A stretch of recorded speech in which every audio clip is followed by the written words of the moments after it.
इस दुनिया में ऐसा कौन है जिसे दुख नहीं, लेकिन कुछ लोग ऐसे जरूर हैं जो अपने दुखों को नज़रअंदाज करके अपनी शख्सियत को यादगार बना जाते हैं, जिसकी लोग मिसालें देते हैं। नमस्कार दोस्तों, मैं सर्वेश मिश्रा। आइए आज आपको एक कहानी सुनाता हूँ। यह कहानी दो दोस्तों की है, मिकोला और टॉम की।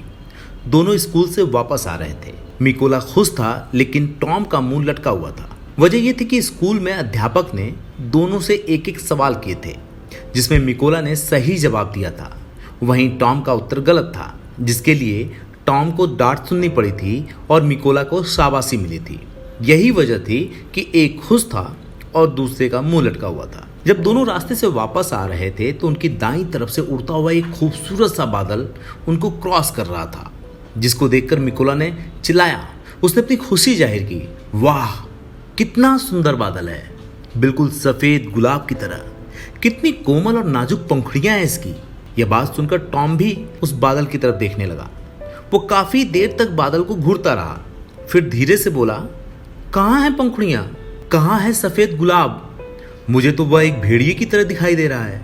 वो देखो, उसका सिर कितना भयानक दिखाई दे रहा है। अरे अरे, वो तो मुंह भी खोल रहा है। दोनों ने एक दूसरे की मनोस्थिति नहीं समझी और एक दूसरे को देखने लगे। ठीक इसी तरह से हमारी जिंदगी में भी होता है। ऐसा ही जीवन में देखने को मिलता है। यह आप लोगों को सुनकर अजीब सा लगेगा, लेकिन यह सच है कि जो भी हम बाहर देखते हैं वो पहले से ही हमारे अंदर मौजूद होता है।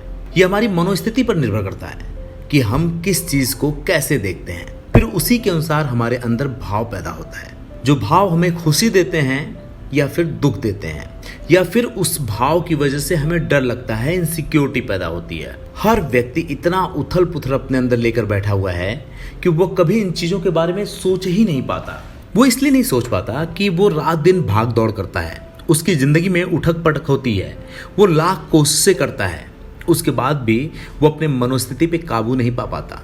और यही वजह है कि उसके मन मुताबिक चीजें नहीं मिलती, क्योंकि वो इनसिक्योरिटी में होकर किसी काम को करता है और वो चाहता है कि बदले में रिजल्ट उसे अच्छा मिले। ये कैसे संभव है? एक कहानी सुनाता हूँ। एक जैन संत ने बहुत ही खूबसूरत और उम्दा बात कही है। उन्होंने खुलेआम घोषणा की एक गांव में कि कोई ऐसा व्यक्ति है जो मुझे दुखी करके दिखा दे, क्योंकि मैं दुखी होता ही नहीं हूँ। और गांव के तमाम लोगों ने कोशिश की, पर कोई भी उस संत को दुखी नहीं कर सका, क्योंकि संत ने बताया कि ये दुख का भाव और खुशी का भाव हमारे अंदर ही होता है। ये मायने नहीं रखता कि घटनाएं किस तरह की घट रही हैं। मायने ये रखता है कि हम उस पर सोच विचार कर जवाब दे रहे हैं या उस पर रिएक्ट कर रहे हैं। जब भी हम रिएक्ट करते हैं तो आनन फानन में करते हैं, जिसका नतीजा गलत ही दिखाई देता है। हम कभी भी किसी घटना पे सोच विचार नहीं करते। यही वजह होती है कि हमें दुख ज्यादा मिलता है। कहने का मतलब ये है कि वो दुख और सुख दोनों आपके अंदर है। आपको अपनी मनोस्थिति को जानना होगा। आपकी जिस तरह की मनोस्थिति होगी, वैसे ही रिजल्ट आपके जिंदगी में आपको मिलेंगे।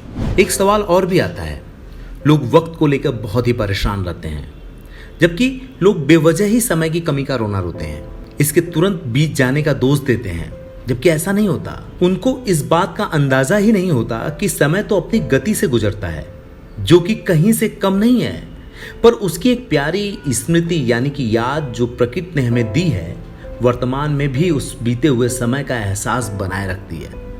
फिर बात वही है कि आपकी जैसी मनोस्थिति होगी, वैसी ही फीलिंग्स यानी कि वैसी ही भावनाएं आपके अंदर उमड़ेंगी और वैसी ही झलक आपके चेहरे पर देखने को मिलेगी। तो मैं आपसे बस यही कहूँगा कि अपने दुखों को नज़रअंदाज करके अपनी शख्सियत को यादगार और शानदार बनाएं। और फिर आखिरी में वही मेरी लाइनें कि किस्से नहीं बनाओगे तो कहानी कौन सुनाएगा। ये वक्त है साहब, गुजरता है गुजर जाएगा।